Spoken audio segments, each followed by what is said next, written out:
Salut et bienvenue sur Commodore 64 et 6510 Retro Programming. Alors, j'ai une première bonne nouvelle à vous annoncer, c'est que j'ai changé de logiciel de capture d'écran.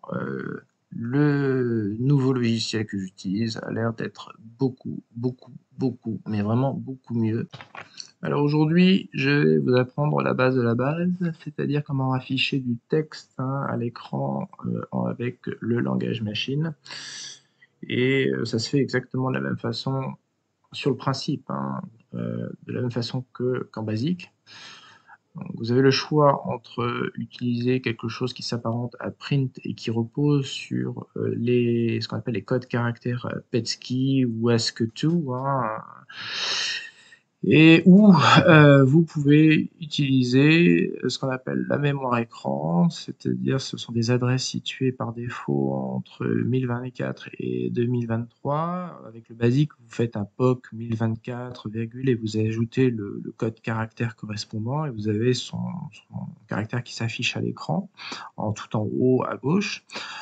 C'est la même chose en BASIC, vous allez utiliser la mémoire écran. Là, aujourd'hui, dans cette première leçon, je vais vous montrer comment utiliser les équivalents print. Alors, vous avez remarqué que j'ai défini une chaîne de caractères à la ligne texte qui contient le texte hello, ou bonjour, on peut même la rallonger, tiens, voilà. On va être francophone jusqu'au bout, on va être bonjour. Et j'ai terminé ma chaîne de caractères par un 0. Alors, je vais pouvoir utiliser une routine du BASIC qui s'appelle, je sais pas comment, mais qui est située à l'adresse AB1E, qui permet d'afficher sur l'écran une chaîne de caractères qui a été définie alors en code PETSCI, attention, et non pas en code écran. L'assembleur, ici j'utilise CBM Studio, mais sur Kick Assembler c'est la même chose, je crois. Il faut mettre votre texte entre guillemets, parce que si vous mettez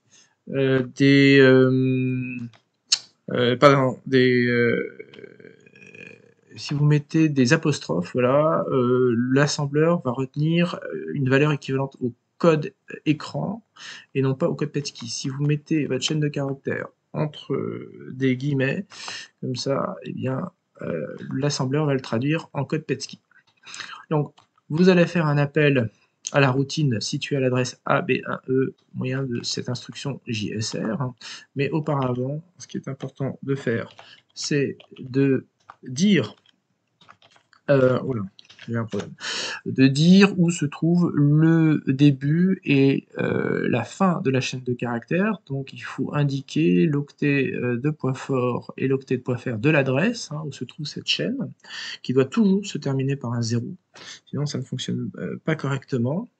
Donc ici, il faut que LDA soit chargé avec, alors j'espère que je ne vais pas me tromper, c'est l'octet de point faible de la chaîne du début de l'adresse de la chaîne de caractères. Donc ici c'est ma ligne texte.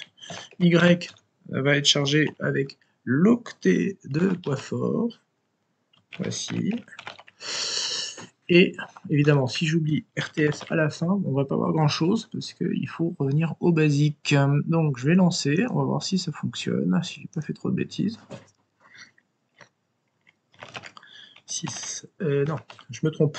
4096, parce que si je mets 49152, ça va pas fonctionner.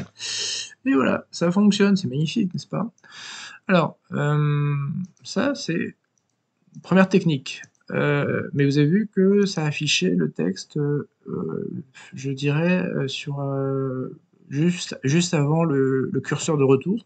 Et vous avez la possibilité, grâce à une routine du kernel, de positionner exactement l'endroit où vous allez afficher votre texte. Alors, hop, ici, je fais un copier-coller tout de suite. C'est une routine qui est chargée ici à l'adresse 3 fois F0. Il faudra charger au préalablement une valeur dans X et Y, où X va représenter la rangée et Y, la colonne. Donc ici, il y a 20, mais étant donné qu'on a 25 lignes, on va plutôt mettre 12, et ici 20, ça devrait positionner mon texte au milieu. Voilà, donc avant d'avoir chargé la chaîne de caractères et la routine AB1E, il faut avoir au préalable simplement positionné votre curseur.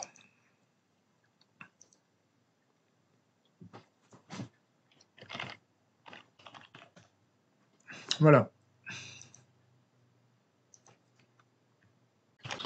Maintenant, la deuxième technique que on peut utiliser en langage machine pour afficher des textes Petsky, elle va reposer non pas sur cette routine en adresse AB1E, mais l'adresse FFD2. C'est une routine qui ne lit pas une chaîne de caractères, mais qui lit les caractères individuellement.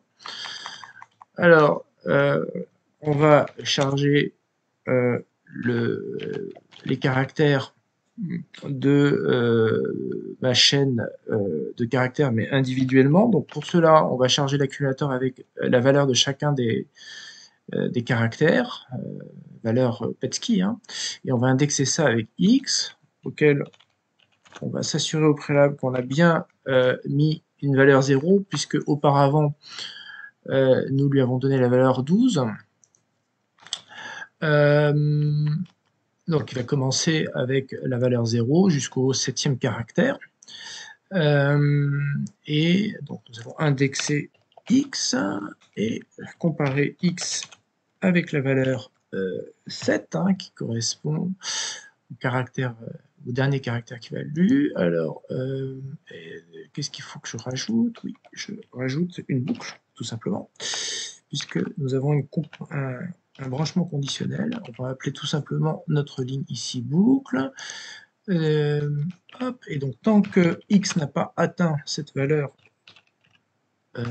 pardon, excusez-moi, cette valeur de 7, eh bien, mon accumulateur va être chargé progressivement avec chacune des valeurs qui correspondent au code Petsky, et chaque code Petsky correspondant à ce texte va être imprimé à l'écran exactement à l'adresse où est placé le curseur que j'ai préalablement défini ici. Voilà, c'est ce que ici, c'est la partie commune avec l'autre routine, et tout le reste change. Ah oui, il y a aussi RTS évidemment, et la définition de ma chaîne de caractères que je souhaite afficher à l'écran. Alors, je lance ici hop, mon logiciel préféré, hop, et voilà.